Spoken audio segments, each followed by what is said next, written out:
사도행전 말씀 누가복음 우리가 살폈는데 누가복음에 이어서 사도행전을 누가가 기록을 합니다. 누가복음에 이어서 사도행전도 누가가 기록을 하는데요. 사도행전은 사도들의 행전이라 이렇게 해서 사도행전이죠. 사도들이 그 예수님 승천하신 이후의 활동상을 이렇게 기록해 놨다 해가지고 예전에 무슨 우리 뭐 춘향전 뭐 그런 거 있잖아요. 그런 것처럼 이야기 덩어리를 말하는 건데 사도들의 어떤 행동이 했던 어떤 이야기들을 엮어냈다. 사도행전.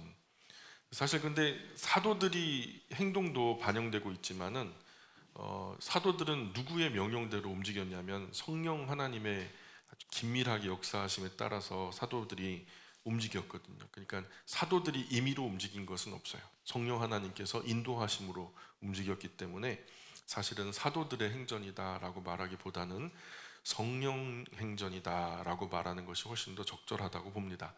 구약 성경은 성부 하나님이 주도적으로 어떤 일을 하셨는지 뭐 성부 행전이라고 말해도 과언이 아니죠. 복음서는 예수님이 주도적으로 행하셨던 일들을 중심으로 쓰여졌기 때문에 성자 행전이다 말할 수 있고, 사도행전 같은 경우에는 성령께서 활동하신 어떤 성령 행전이다라고 할 수 있지 않을까. 또 사도행전 안에서도 1장부터 12장까지는 좀 겹치기는 해도 베드로가 중심이 되어서 예루살렘 온 유대, 아마 사마리아까지도 베드로의 중심으로 이루어졌던 베드로 중심의 행전이라고 나눌 수도 있고요. 그 이후에 바울이 이제 두각을 나타내면서 이방인의 복음을 전하는 그 사도로서 큰 역할을 하면서 그 이후로는 바울 중심의 행전이다 이렇게 이해할 수 있는 거죠. 오늘 사도행전 1장 8절 볼까요? 우리가 너무 잘 아는 말씀이라 사도행전 1장 8절에 보면 같이 읽어보겠습니다. 시작. 오직 성령이 너희에게 임하시면 너희가 권능을 받고 예루살렘과 온 유대와 사마리아와 땅 끝까지 이르러 내 증인이 되리라 하시니라. 아멘. 자, 예수님의 복음이 예루살렘, 우리 그 사진을 한번 띄워주실래요? 1차 전도 여행 사진을 띄워주시면 잘 보이실까요? 네.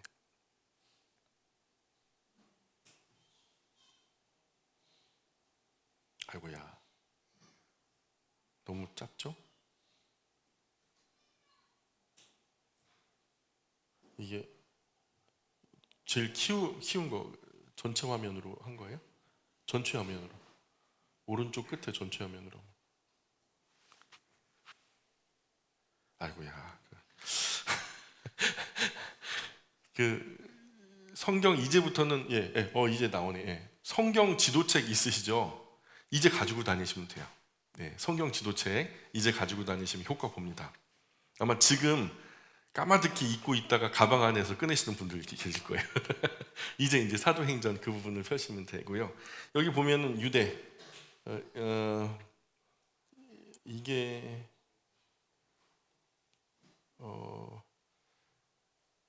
여기가 잠깐만 이 사진이 좀 명확하게 안 나오는데요, 그죠? 그 유대는 알죠? 예루살렘 아시죠? 예루살렘 저 밑으로 내려 보실래요? 밑으로. 아, 그쵸. 여기 밑에 있네. 유대, 그죠? 저 염해라고 써 있어, 파란색 글씨로. 그리고 그 옆에가 사해 왼쪽 윗부분이 예루살렘이 있고요. 예루살렘과 온 유대는 유대 전체 이 갈릴리 쪽 조금 못 미쳐서 그 요단강 중심으로 반 자르면 거기를 유대라고, 온 유대 지역이라고 하고, 사마리아는 저 메롬 저기 위에 물가까지 포함되고, 사마리아 끝자락에 다메섹이라고 써 있죠. 다메섹이라고 써 있는 다메섹이 이 다마스커스. 바울이 여기 가다가 예수님 만나서 거듭났던 그곳이 이제 다마스커스고요. 다메섹, 그 다음에 그 위로는 시리아 안디옥, 저기 잘 아시죠? 다메섹 왼쪽 위에 그 해변가가 가이사랴 빌립보 이쪽이고요. 맨 위에가 이제 안디옥, 시리아 지역에 있는 안디옥이다 그래갖고 우리가 일반적으로 시리아 안디옥, 그냥 일반적으로 안디옥 하면 시리아 안디옥으로 우리가 아시면 될 것 같고요. 안디옥이 저 비시디아 안디옥이 또 있어요, 그죠? 길리기아, 거기가 이제 바울의 고향 다소 왼쪽, 길리기아 글씨 왼쪽에 더베 바로 오른쪽이 이제 다소라고 있고요. 이제 복음이 그렇게 점점점 퍼져 나가는 거예요.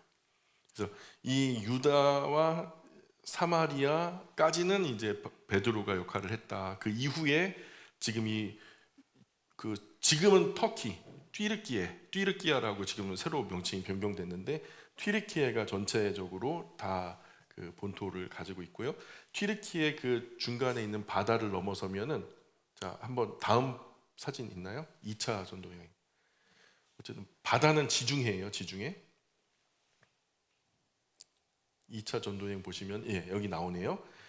지금 이렇게 비잔티움이라고 하는 저 위쪽에서 이렇게 흑해 쪽으로 올라가게 되는데, 그 사이가 아시아와 유럽을 가로지르는 이제 보스포러스 해협이라고 하는 곳이, 요 바다를 넘어가면 유럽이 되고요, 바다를 넘어가지 않으면 아시아가 되는데, 요 아시아, 그때 당시 아시아는 이 오른쪽에 있는 전체 대륙을 아시아라고 부른 게 아니라 아스이아라고 해가지고, 이 유럽에서 건너오자마자 아시아 대륙이 시작하는 일부 부분을 소아시아, 그래서 아시아라고 그랬는데, 그 지역이 일반적인 아시아 대륙과 구별한다 해가지고 소아시아라고 불렀어요.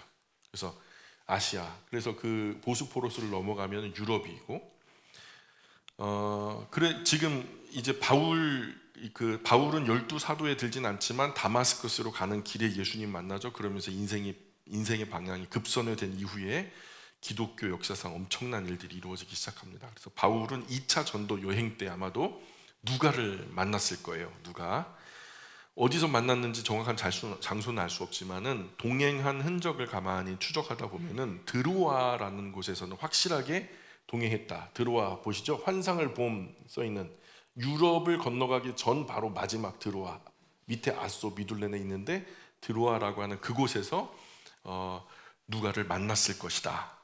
확실히 그곳에서는 동행하고 있었다. 그래서 누가의 직업은 의사죠. 아마도 의사라고 하는 그 직업으로 우리가 유추해 볼 수 있는 것은, 그때 당시 의사들이 가장 많이 활동했던 지역이 버가모라고 하는 지역이에요. 버가모라고 하는 지역인데, 거기 보면은 이 의료의 신이라고 하는, 그래서 우리가 쉽게 앰뷸런스에 보면은 뱀 두 마리가 이렇게 막대기를 타고 올라가다가 서로 반대편을 바라보고 있는 카두세우스라고 하는 그런 그리스 로마의 신이 있는데, 이게 치료의 신이라고 여겨졌어요. 그래서 이 신을 섬기는, 의료의 신을, 치료의 신을 섬기는 신전이 어디 있었냐? 버가모라는 지역이 있었단 말이죠. 그래서 그 버가모 출신일 거다. 누가는 버가모에서 의료에 관한 어떤 공부를 했고, 그리고 이제 거기를 졸업한 이후에 주변 어딘가에 개인적인 의원을 차려서 그 지역의 사람들을 치료하는 일들을 감당하고 있었을 터인데, 아마도 그 바울이 이제 전도 여행, 2차 전도 여행을 하는 도중에 너무 무리를 했던 거겠죠. 물론 이제 바울은 걸어다니는 종합병원이다 할 만큼 몸이 빈약했잖아요. 그러니 아마도 그 같이 한 일행들이, 여기가 이 의사가 참 대단합니다. 의료의 신전도 있고, 뭐 민간요법 각종 뭐 의료 시술 이런 것들이 있는데, 소문난 의사를 아마 이제 섭외해 보니 누가라고 하는 사람이 믿을만 했던 것 같다. 그래가지고 누가를 불러다가 이제 바울을 좀 치료해 달라고 이제 치료를 했던 것 같아요. 그래서 누가에 의해서 아마도 바울이 치료를 받으면서, 의료적인 어떤 서비스를 받으면서 많이 건강해졌던 그런 것으로 여겨져요. 우리도 아프면 이제 무조건 예전에는 기도하면 낫는다. 믿음이 없으니까 병원 가는 거지, 믿음이 없으니까 약 먹는 거지, 그 예수님 믿는 사람들은 기도하면 다 나. 그거 맞아요? 그거 틀려요. 큰일 나요. 그렇게 하면. 하나님의 도움을 구하면서 기도도 해야 되지만, 기도하면서 병원도 가셔야 되고, 또 병원 가서 처방받아서 약도 처방받아야 되고요. 약도 드셔야 돼요. 아프면 병원 가서 의사 도움 받는 게 맞아요. 의사의 의료 지식도 누구 거예요? 지식의 근본을 보면 하나님이고요. 의료 기술도 다 하나님의 지혜로부터 비롯된 열매들이잖아요. 누리면 좋아요. 바울도 누가의 도움을 받았으니까 누가를 만나게 된 거예요. 그래서 어떤 분은 자녀가 막 심지어 죽게 됐는데도 뭐 섬에서 불과 몇 년 전에 있었던 일이야. 그 간단하게 지금 결핵 같은 것들은 약을 꾸준하게 먹으면은 충분히 치료가 되거든요. 근데 뭐 감기 걸렸다고 이거 믿음으로 놔야 된다고 안수기도 하고 막 그러다가 섬에서 남매가 약도 못 먹고 죽어버렸어요. 방치해가지고 기도하면 다 된다 그러다가 그것 때문에 또 한국 사회 안에서 기독교가 재조명되고요. 또 아이고 참 그게 정통적인 개혁 교회 안에서의 건강한 교회에서 그런 일이 벌어졌다면 진짜 말도 안 되겠지만 그럼 알 수 없는 어떤 기도원 영성 가진 사람들이 그렇게 하다가 해도 하나님은 욕 먹거든요. 약도 하나님 내신 거예요. 아멘입니까? 의사도 하나님 내신 겁니다. 모든 지혜와 지식의 원천이 하나님이시잖아요. 그렇게 생각하고 병원이라는 이 장치를 통해서 치료되는 것도 다 하나님의 은혜거든요. 결국 낫고 아물게 하시는 분은 하나님이죠. 의사가 서비스하고 뭐 간호사가 서비스하고 뭐 마사지를 하고 막 뭐 약도 바르고 별의별 짓 다 해도 결국에는요 그 아물게 하시는 것은 하나님의 역할이에요. 그죠? 농부가 씨를 뿌리고 물을 줄 수는 있어도 거름도 얹어줄 수 있어도 싹이 나고 막 생명이 돋아나서 결국에 열매가 맺어지는 것은 누구의 역할이에요? 하나님 역할이거든요. 그러니까 마찬가지로 병원에도 가고 약도 먹고 기도도 하면 더 좋죠. 현대의학 너무 지나치게 맹신하는 것도 문제가 되지만 분별력 없이 이 약 저 약 이런 치료 저런 치료 다 하면은 사실은 문제 되거든요. 좀 과잉 진료가 많아요. 현대로 올수록 하지 않아도 되는 수술을 굉장히 많이 한대요. 제가 지난주에 그 충격적으로 읽었던 책이 수술 권하는 정형외과 비밀, 경희의료원 출신 교수님이세요. 근데 지금까지 이제 황윤권 원장님이라고 하는 분인데 오랫동안 그 현역에 머물면서 지금 현대 의료 서비스, 이제 한국의 의료 서비스 체계가 너무 좋아졌는데 지금 국민의료보험 얼마나 좋아요, 그렇죠? 너무 좋죠. 근데 끝까지 반대했던 사람들이 누군 줄 아세요? 의사들이에요. 의사들이 국민의료보험 절대 반대했어요. 결사 반대했어요. 왜냐면 이제 나 어렵게 의료 어떤 자격증을 땄는데 이걸로 그냥 내가 간판 걸어놓고 달라고 하면 다 줘야 되는 건데 나라에서 어떤 수가를 정하고 이걸 갖다가 뭐 통제를 하니까 본인들은 돈을 덜 벌 수밖에 없는 거거든요. 그래서 국민의료보험이 제정될 때 주도했던 것은 그리스도인이었어요. 부산을 중심으로 전쟁 난민들을 돌보던 사람들이 조합을 만들어 가지고 이것이 국가 이 체계 제도권 안으로 들어와서 그 시스템이 활발하게 운영된 것은 바로 이제 그리스도인들의 역할이 굉장히 막대했거든요. 우리가 그거 읽었어요. 예, 독서 캠프 때 국민의료보험이 처음에 어떻게 시작됐는지에 대한 배경에 대한 이야기를 쓰여진 책을 갖다가 한번 독서 캠프 때 읽었어요. 그래서 참 감동적으로 읽었죠. 그런데 그런 국민의료보험의 체제 안으로서 많은 가난한 사람들, 어려운 사람들이 서비스를 받으니까 의사들이 이제 돈을 많이 못 벌거든요. 그러니 다른 기발한 아이디어를 생각하는 거예요. 그래서 손으로 만져봐서 이제 촉진, 손으로 만져서 이제 검진을 하는 거죠. 그리고 눈으로 관찰하면서 안진, 그래서 눈으로 관찰하는 거죠. 웬만한 것은 이제 손으로 만져보고 뭐 환자의 반응을 보고 이런 것들로 거의 80% 가까이는 다 알 수 있대요. 엑스레이 아무리 못해도 엑스레이 초음파까지도 이제 다 웬만한 건 다 알 수 있대요. 근데 이게 의료보험이 다 되거든요. 그러니까 근데 의료보험 안 되는 방향으로 가려니까 그 CT를 찍잖아요. 근데 CT가 또 이제 의료보험 안으로 들어왔어요. 그러니까 이제 뭘 찍냐면 MRI를 찍어요. MRI도 곧 있으면은 의료보험 안으로 들어올 거거든요. 그런데 이번에 또 이제 뭐 알약 같은 로봇을 먹어서 그게 몸 안으로 들어가면요 의사가 이렇게 이제 게임기처럼 이렇게 조정을 해요. 그래서 위에 어느 부분을 갖다 관찰하고 거의 90% 이상 정확하게 판단이 된대요. 그런 것들은 이제 비급여가 되는 거죠. 의료보험 외에 개인이 이제 부담해야 돼.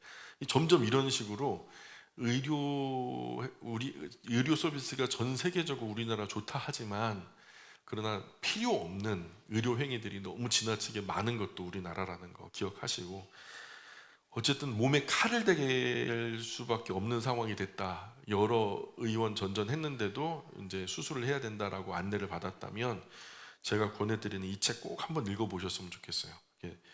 제가 단톡에도 올려드렸죠. 수술 권하는 정형외과의 비밀이라는 책. 수르륵 읽혀요. 그냥 쉬운 책이니까 한번 꼭 읽어보셨으면 좋겠어요. 야고보서 5장 14절에도 성경에 뭐라고 말하냐면 너희 중에 병든 자가 있느냐 저는 교회 장로에게 청할 것이요 주의 이름으로 기름을 바르며 위하여 기도하라. 그래서 기름이 성령의 기름이 아니고 올리브유를 말하는 거예요. 올리브유. 우리 계란 부쳐 먹는 올리브유. 드레싱 할 때 이렇게 뿌려 먹는 올리브유 그거 말하는 거예요. 그게 뭐냐면 이게 피부에 유막을 형성해서 항균 작용을 돕는 거죠. 스스로도 살균 작용도 있고요. 그러니 이제 상처가 이제 염증이 생기는 것을 막아주는 거죠. 그러니까 그때 당시 포도주나 올리브유 이런 것들은요 약으로 간주됐어요. 지금도 올리브유는 약으로 쓰기도 해요. 그래서 지금 여기서 뭐라 그러냐면은 주님의 이름으로 기름을 바르며 그러니까 약도 써라. 그래서 의료적인 행위를 하면서 함께 모두 해라. 기도도 해라. 그리고 이런 나의 몸의 병약함을 또 나를 위해 기도해 주는 분들에게 두루두루 기도를 요청해라. 그래서 교회 공동체가 함께 기도하게 하라. 이런 것이 이제 가르침이었죠. 밥도 약이죠. 그죠? 밥도 약이죠. 먼저 장로에게 청한다는 말은 아픈 것을 말해서 교회로 기도를 돕게 하는 것. 이후에 병원이나 약 도움 받아 적극적으로 치료도 해라. 이런 모습을 불신앙으로 보는 것은 아주 건전하지 못한 거다. 목사님들하고 얘기하다가 대체 의학을 공부하셨다는 이제 연세가 많으신 목사님 한 분이 막 입에 침을 튀면서 목사님 믿음이 없어서 의사들에게 다 찾아간다고 막 그렇게 얘기하시는데 저는 그거 건강한 신앙은 아니라고 봐요. 의사도 약사도 최선을 다해야 하고 환자도 최선을 다해야 하고 돕는 이들도 선한 마음 모아서 함께 기도하면 좋은 결과가 있는 거죠. 그렇다고 기도 안 하고 의사만 의지하는 것도 그것도 신앙적이진 않은 것 같고요. 성경의 가르침처럼 약도 쓰고 기도도 한다. 그게 참 좋은 거예요. 바울은요 몸이 안 좋을 때 적극적으로 의사인 누가의 도움을 받고 치료를 받았죠. 아마 크게 도움이 됐던 것 같아요. 그러면 바울이 또 은혜를 갚아야 되지 않겠어요? 그냥 근데 바울이 그때 당시 자비량 선교를 했기 때문에 누군가 돈을 많이 줘서 돈을 싸들고 다니면서 선교한 게 아니고 좀 어렵게 이제 생활했기 때문에 누가에게 충분한 보상은 아마 어려웠었을 거예요. 근데 바울이 가지고 있는 게 있죠.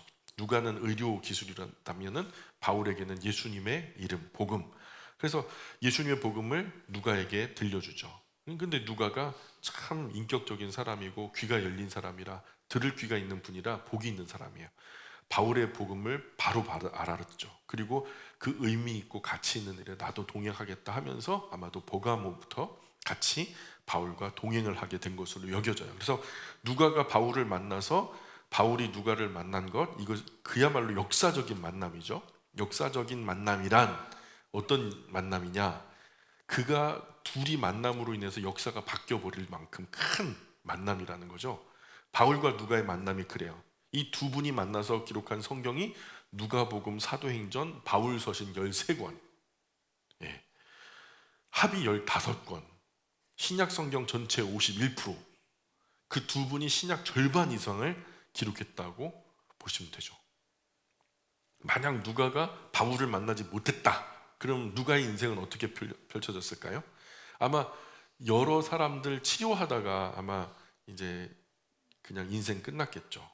나름 치료해 준 환자들에게는 존경을 받고 또 명망도 얻었겠지만, 그러나 누가복음이나 사도행전 이런 대작을 남기지 못했을 거란 말이에요. 바울을 만나지 못했다면. 반대로 바울이 누가를 만나지 못했다면 바울이 열심히 사역했던 그 사역의 업적들이 기록된 것이 없었을 거예요. 그래서 바울이 얼마나 열심히 일했는지를 우리가 몰랐을 거란 말이죠. 아무도 기록하지 않았기 때문에 기억되지 못했을 거란 말이죠. 그래서 기록은 기억이고요. 그래서 기억은 역사고 역사는 교훈은 우리를 진리로 이끌거든요. 그래서 항상 제가 말씀드리는 건 우리 어른들 꼭 신앙 일기 꼭 쓰셨으면 좋겠다. 나중에 우리가 이제 하나님 나라에 가고 주님 품에 안긴 다음에 우리의 후손들이 우리를 추억하면서 추도 예배 드릴 때요. 추도 예배 드릴 때 아마 우리 어른들이 남겨놓은 신앙일기 몇 대목 이렇게 읽으면서 나누면 얼마나 의미 있는 시간들이 될까, 뭐 이런 생각도 해봐요. 어마어마한 유산이 될 거예요. 그래서 어쨌든 누가에 의해서 전달되었다고 할 때 누가의 공로는 사실 아무 말 없이 숨어 있죠. 그런데 누가가 뭐 말을 갖다 내세워서 했던 적이 없으니까요. 근데 그 이름이 루카스, 빛나는, 빛이라는 뜻인데 하늘의 별처럼 빛나는 이름이 되죠. 1장부터 12장까지가 베드로 행전이에요. 1장 보면 거기 시리아 안디옥으로 복음이 전달되는 이야기가 나오죠. 당시 시리아 안디옥 세계 3대 도시였어요. 세계. 그때 당시 그 세계 안에서는 세계에서 세 손가락 안에 꼽히는 도시가 이제 시리아 안디옥이었는데, 로마가 제일 큰 도시였고 두 번째가 알렉산드리아, 그 다음이 시리아 안디오크라고 불렸어요. 이 세 도시가 세계 3대 도시였고요. 그런 큰 도시라야 예수님 믿는 사람들이 숨어 살 수 있으니까. 이때 당시 벌써 디아스포라, 1차 디아스포라가 있고 2차 디아스포라가 있어요. 1차 디아스포라는 구약 시대 이후에 150년 전쟁 끝에 유대 민족이 뿔뿔이 흩어져 버린, 그때 흩어진 사람들이 1차 디아스포라라 하고, 2차 디아스포라는 예수님 박해 이후, 그죠? 예수님이 승천하신 이후 초대교회 사람들 막 박해하고 예수님 믿으면 잡고 죽이고 했을 때 그때 흩어진 사람들이 2차 디아스포라였거든요. 근데 지금 여기서 말하는 것은 이제 2차 디아스포라 사람들 말하는 거예요. 예수님 신앙 유지하려고 지역을 벗어나서 핍박을 피해서 숨어 살기 위해서 시리아 안디옥으로 들어온 사람들. 여기 유대인들이 몇몇 모여가지고 예수님을 구주와 주님 영접하고 모여서 몇 명 이렇게 예배를 드리다가 그 규모가 점점 커지는 거죠.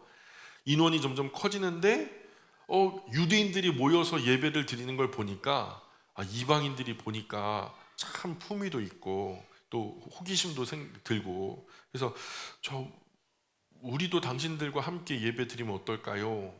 그리고 또 유대인들에게도 그런 게 있어요. 이방인들에게도 복음을 전해보면 어떨까, 이런 거. 그런데 그렇게 해가지고 복음을 또 전하고 들었단 말이에요.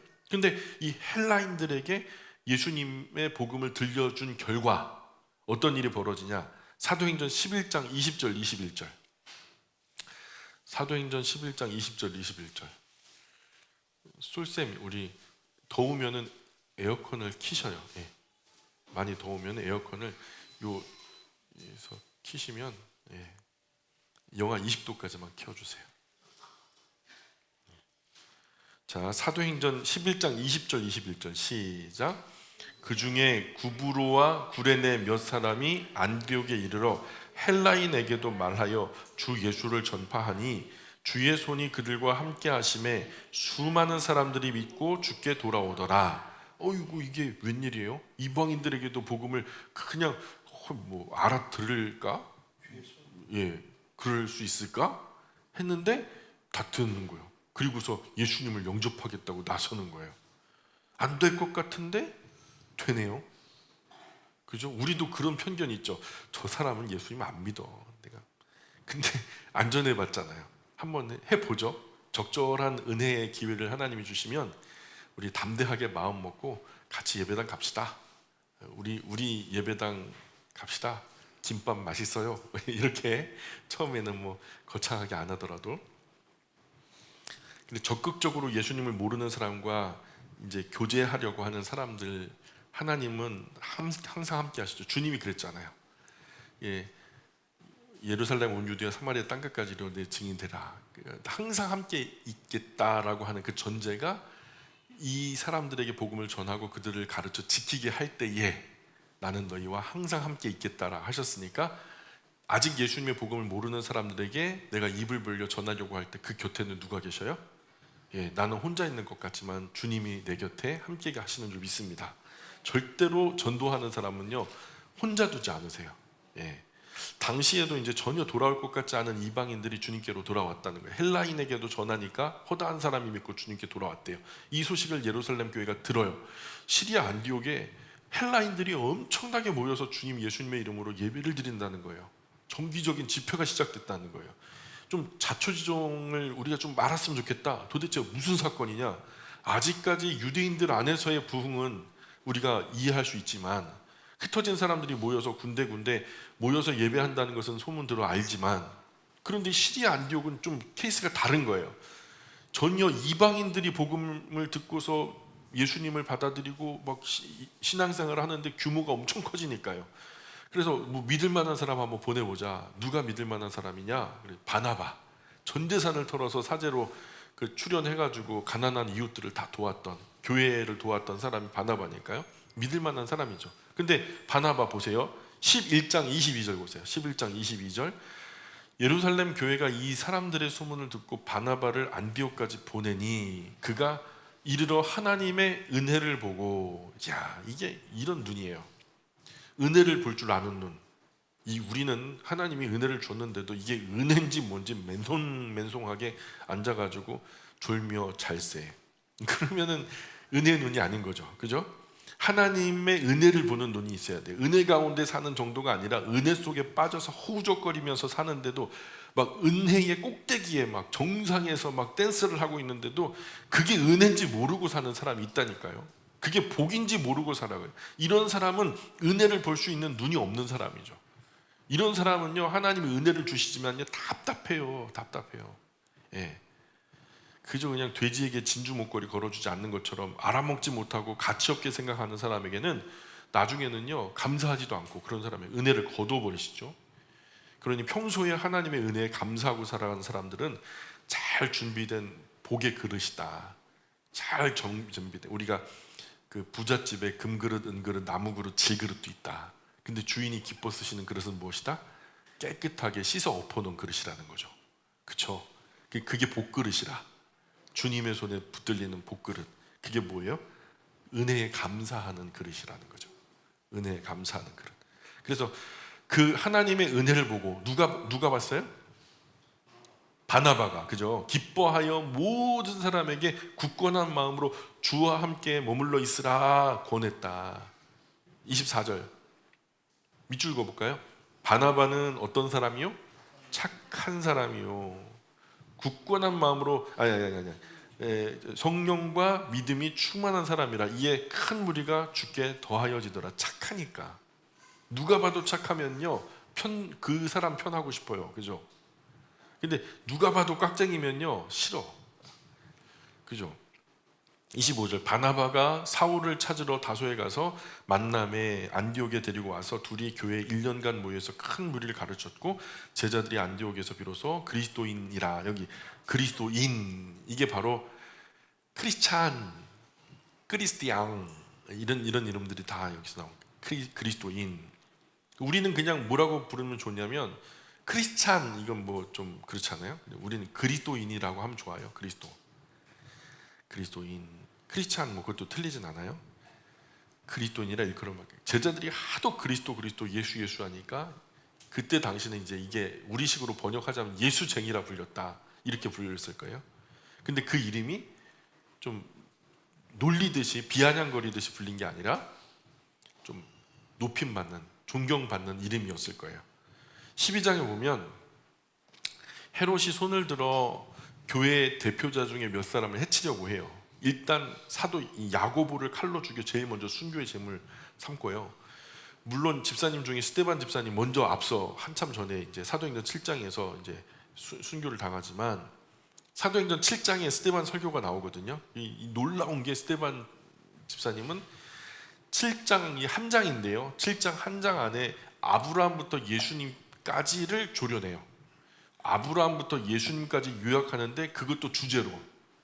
어떤 주제냐? 이스라엘 불순종의 역사. 이 선지자를 무수하게 보냈는데 한 번 말도 제대로 듣지 않고, 그리고서 지금 와서는 우리 선지자들이다라고 말하는 너희들, 그분이 아들 대신 그분을 보냈는데도 받아들이지 않는 너희들 하면서, 너희들이 그렇게 고상하다 생각하냐? 하면서 이제 대단한 실력이죠. 그야말로 그냥 역사의 팩트만은 다 가지고 추려가지고 역사적으로 있었던 사실, 구약 성경 유대인 중에 모르는 사람이 어디 있어요? 굵직굵직한 사건 다 아는 거, 그거를 다 하나하나 나열하는데 결국에는 다 열어보니까 불순종, 지금까지 불순종. 그러니 스데반 집사님이 말씀을 전하는데 여태까지 그런 관점에서 바라본 적이 없었거든요. 근데 들을 때마다 자존심이 상하고 화딱지가 나고, 그게 틀린 말이에요. 틀린 말이면은, 아니면 두루뭉술한 말이라면 무시하고 너 틀렸다라고 말하겠는데, 하나하나 다 역사 이야기고 다 사실이니까, 다 팩트만 하니까 그저 스데반 집사님 말하는데 입을 막 때리고 싶어. 나쁜 입 하면서 때리고 싶어. 근데 끝까지 안 멈추고 끝까지 갈 때까지 가거든. 예수 그리스도께까지 딱. 그분의 아들 예수님, 너희가 죽였잖냐. 그가 곧 그리스도라. 그러니까 이제 아무도 이론적으로는, 말로는 스데반을 꺾을 자가 없으니까, 참 괴로운 말인데 사실이니까, 그러니까 꺾지 못하니까 스피커를 꺼버리는 거죠. 스피커가 어디 있어요? 여기 있잖아요. 이 입이 달린 사람을 죽여버리면 말을 못하니까, 그 스데반 집사님을 돌로 쳐 죽여버리죠. 신약시대 사도들의 이 설교 패턴 유형이 사도행전에 몇 군데 나오는데요. 베드로 설교가, 우리가 방금 살폈던 스데반 설교, 스데반 집사님의 설교, 바울의 설교도 나오고요. 이 베드로 설교, 스데반 설교, 바울 설교 전부 다 무슨 설교냐면 있었던 사건을 중심으로 설명하는 거예요. 그러니까 이제 역사 설교라고 할까요?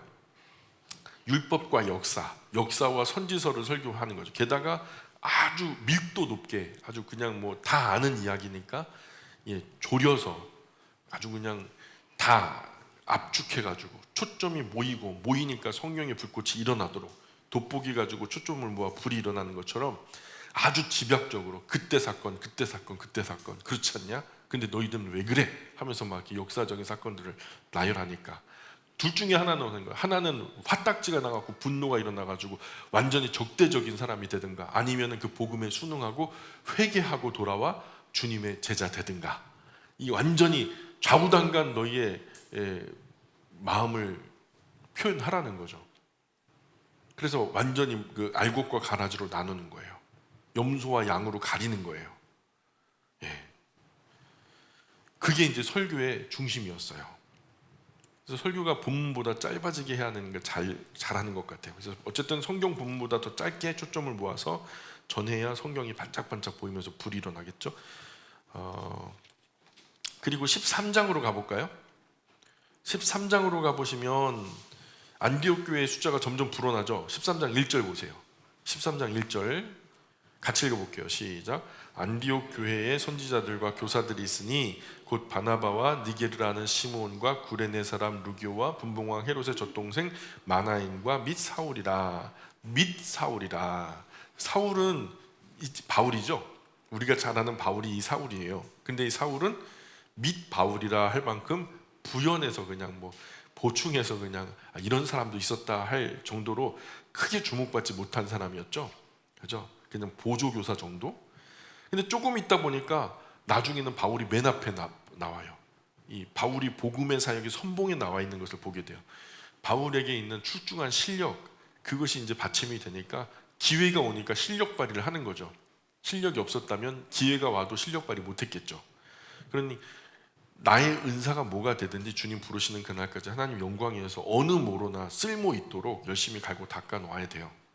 그것이 뭐 찬양이든지 악기를 연주하는 거라든지, 아니면 심지어는 뭐 전기 뭐 이렇게 손질하는 거라든가, 다른 어떤 나의 주특기가.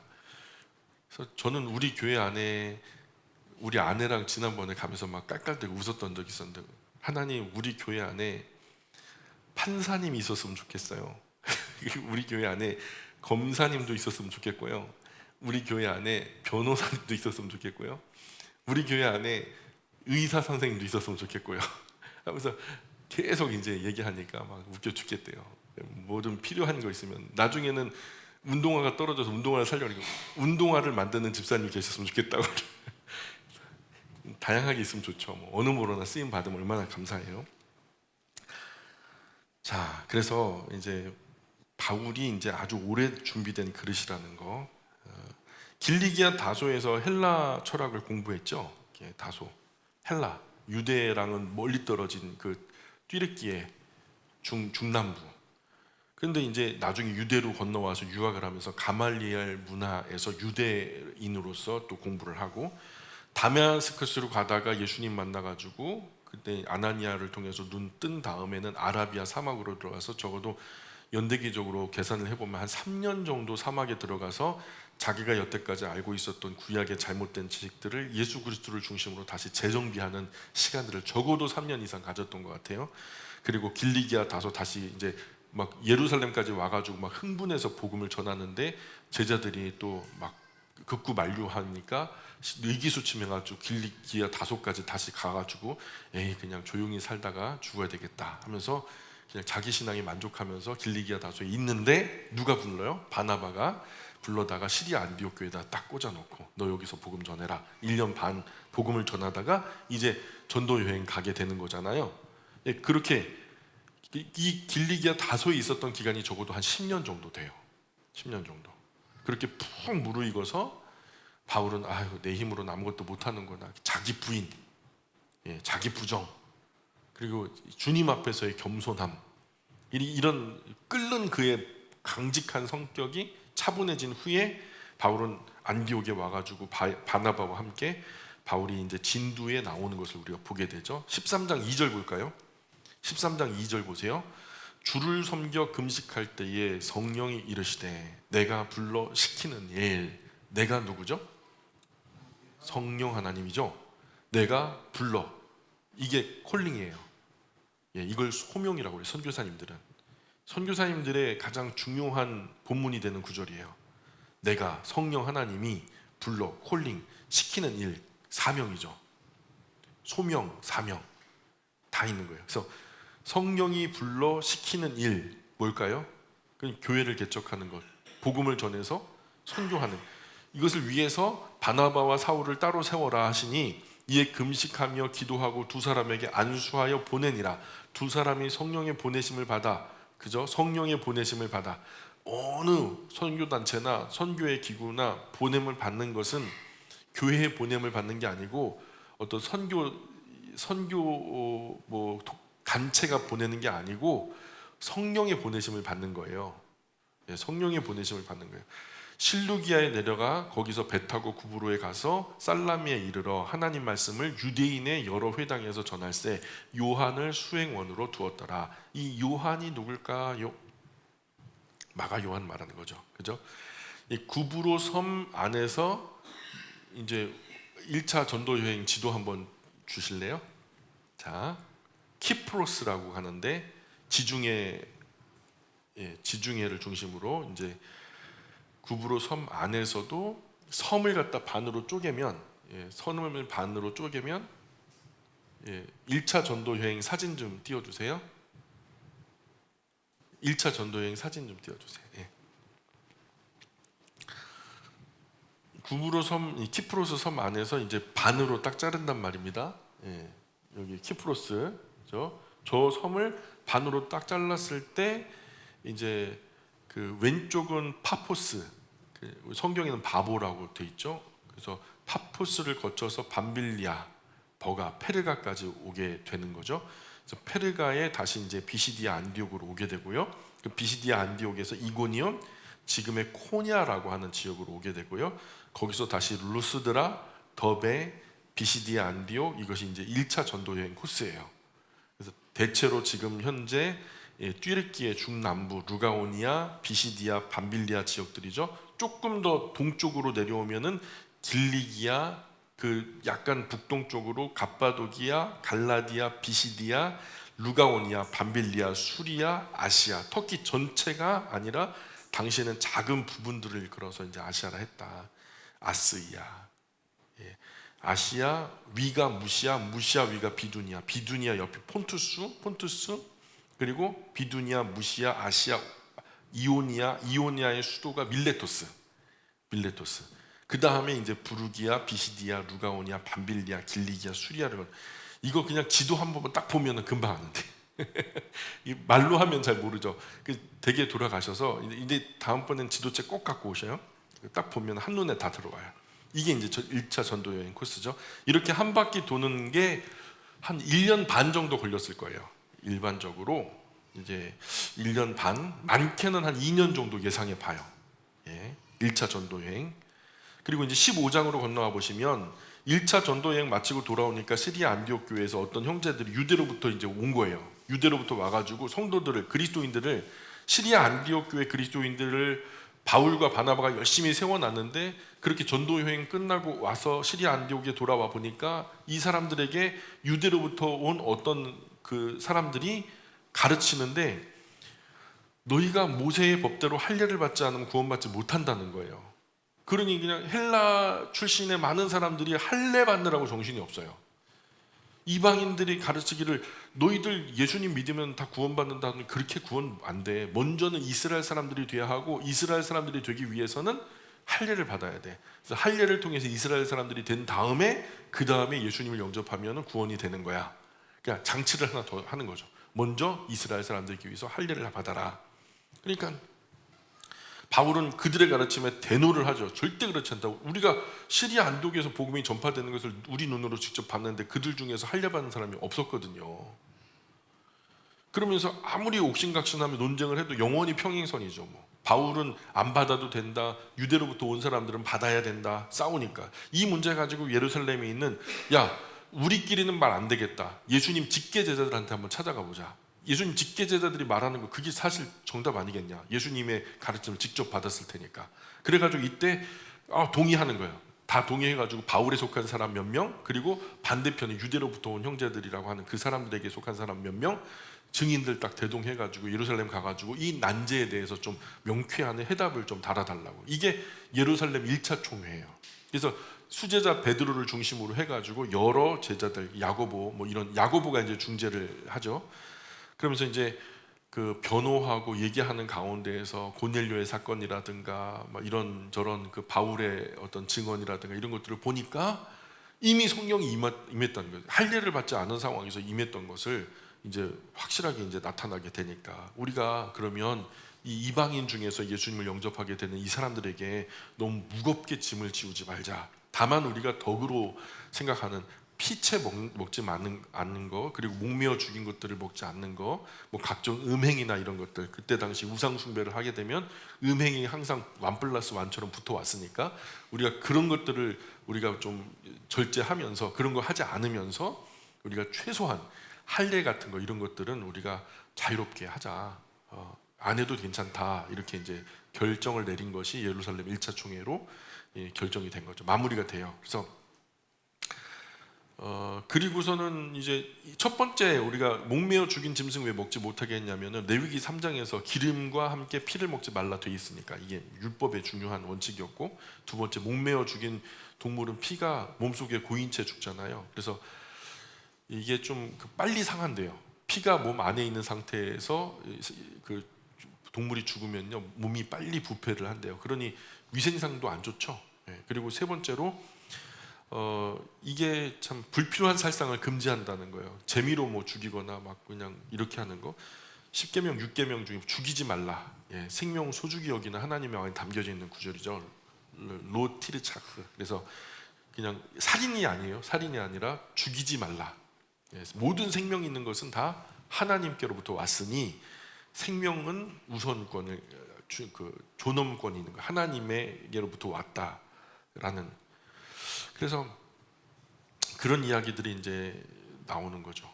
이런 최소한의 것들만 원칙을 정하고 우리가 이런 덕 차원에서 이런 것들은 좀 지켜줬으면 좋겠다. 그러나 다른 어떤 할례를 받거나 안 받거나 그건 너희 자유다.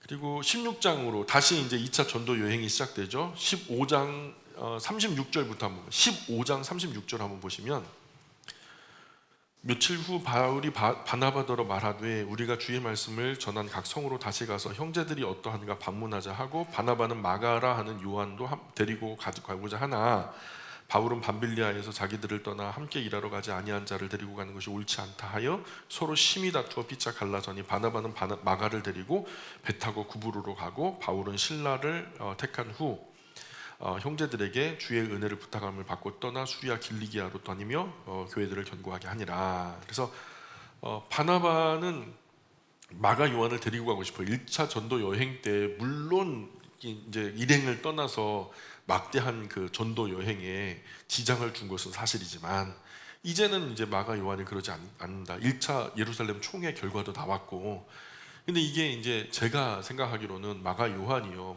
할례당이었어요.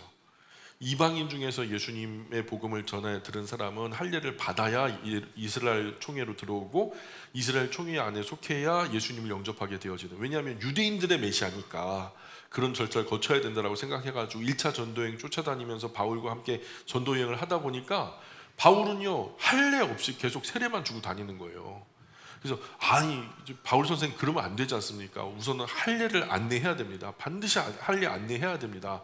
이 모든 것이 무효하게 될지도 모릅니다 하면서 어린 마가 요한이 열심히 강권하지만은 바울은 한마디로 무시하죠. 그러니 육지로 이제 키프로스 섬에서 그렇게 호되게 이제 당한 다음에 키프로스 섬에서 이제 나온 거죠. 밤빌리아까지 나온 다음에 그 다음에 아니, 마가 요한은 이제 함께 하기가 어렵다. 선생님과 저는요, 가르침의 방향성이 너무 달라서 같이 하기에는 어려울 것 같습니다 하면서 이제 마가 요한은 내려선 것 같아요. 뭐 마가 요한이 몸이 약했다, 어디 병이 있었다, 뭐 배멀미가 심했다, 여러 가지 그럴 수도 있지만 주요한 이유는 바울은 무할례를 주장했고 마가 요한은 할례를 주장했기 때문에 갈라설 수밖에 없었다. 근데 이거를 바울은 굉장히 괘씸하게 여겼어. 근데 바나바는 어쨌든 이런 것에 대한 모든 긴장들이 해소가 됐잖아요, 예루살렘 총회를 통해서. 그러니 이제 2차 전도 여행은 이런 갈등 없이 쿨하게 명쾌하게 함께 할 수 있다. 바울을 열심히 소개하지만, 바울에게 열심히 이제 설명을 하지만 아니라고. 또 하나님의 성업에 막대한 지장, 다른 어떤 이유가 어떻게 튀어나올 줄 누가 아냐고. 한 번 그렇게 한 사람을 두 번 또 하는 거 어렵지 않다고. 그러니 바울은 절대로 안 데리고 간다는 거예요. 근데 바나바는 죽었다 깨나도 데려가야 되겠다는 거예요. 그럼 어떻게 해요? 찢어져야지. 그래서 바울과 바나바가 나눠져요. 그래서 바울은 신라와 함께 육지길로 걸어가요. 그래서 길리기아 다소 쪽으로 가서 1차 전도 여행지까지 도보로 가고요. 바나바는 에잉 참 하면서 이제 참 위로의 사람이죠. 바르나바스, 위로의 아들이라고 하는 이름의 사람이 얼마나 사람이 순둥순둥하고 막 그래요. 사람들을 좋게 여기려고 하고. 근데 그런 사람이 상처를 받으면요, 좀처럼 회복이 안 돼. 바울이 워낙 강경하니까 바나바가 굉장히 큰 상처를 받았던 것 같아요. 근데 마가 요한이 사실은 생질 조카거든요. 그래서 뭐 좀 혈육으로도 연결된 것도 있고 그래갖고 바나바는 마가 요한을 데리고 키프로스로 다시 들어갑니다. 원래 이제 1차 전도 여행 그 행선지로. 그렇게 하면은 뭐 바울이 다시 합류할까 뭐 이런 생각했는데 완전히 바울도 바울이죠. 바울이 성격이 모질어요. 참. 그래서 육지길로 가버리잖아요. 그리고 바나바와 마가 요한은 이제 섬으로 들어가고 바나바는 그 이후로 언급이 없어요. 뭐 어떻게 됐는지, 뭐 상처받고 나는 자연이다 했을지도 모르겠어요. 근데 마가 요한은 거기서 큰 가르침을 얻고 이제 사도들과 함께 그 활동을 하게 되어지는 그런 맥락이죠. 그래서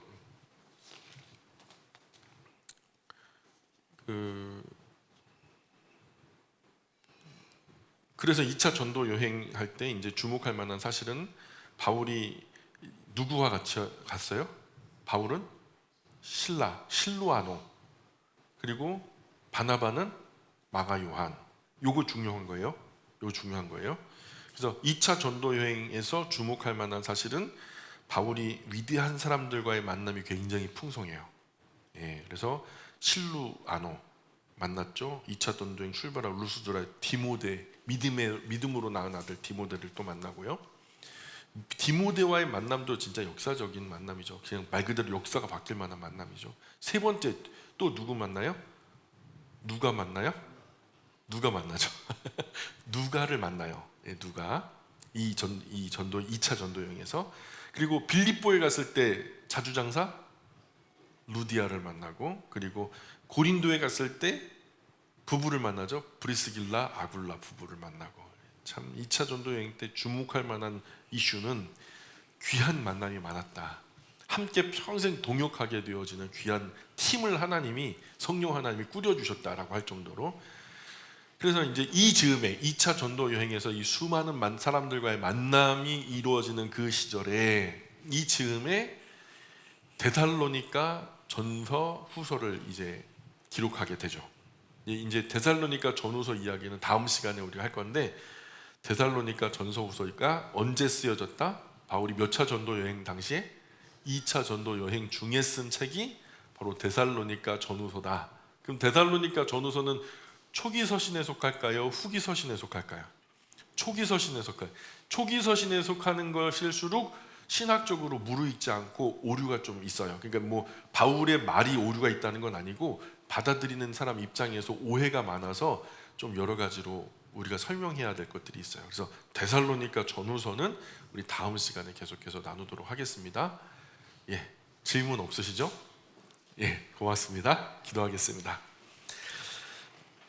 귀하신 아버지 하나님, 은혜와 사랑을 감사합니다. 저희의 남은 날들이 주님 앞에 얼마나 있는지 잘 알지 못하지만 저희의 남은 시간 순간순간마다 한 호흡 한 호흡, 모든 호흡이 주님의 영광을 위해서 아름답게 쓰이는 영광의 도구가 되었으면 좋겠습니다. 하여 바울이 귀한 사람들을 이 전도의 여행 와중에 만나는 것처럼 하나님, 저희도 이 인생길 순례 여행 중에 우리 주님 예수님의 이름으로 귀한 형제 자매 지체들을 만나게 도와주셨고 또한 앞으로 또한 귀한 사람들을 만나게 하실 줄 믿습니다. 하나님, 저희가 지금으로 만족하는 것이 아니라 앞으로 계속 새로운 만남들을 추구하며 그들에게 주님의 귀한 복음이 전달될 수 있도록 전도자로서의 사명을 잊지 않고 또한 게을리하지 않고 이 소명, 이 사명 마음속에 다시 새기는 귀한 이 시간 될 수 있도록 도와주옵소서. 사도행전이 다 진행되는 동안에 저희들의 마음속에 전도의 열정이 불꽃같이 타올라 한 영혼을 천하보다도 귀하게 여기는 영혼 구령의 마음이 충만해질 수 있도록 은혜 내려 주옵소서. 새로운 한 주간의 삶을 주님께 의지합니다. 하나님 동행하여 주옵소서. 하나님 감사하며 예수님 거룩하신 이름 의지하여 기도합니다. 아멘.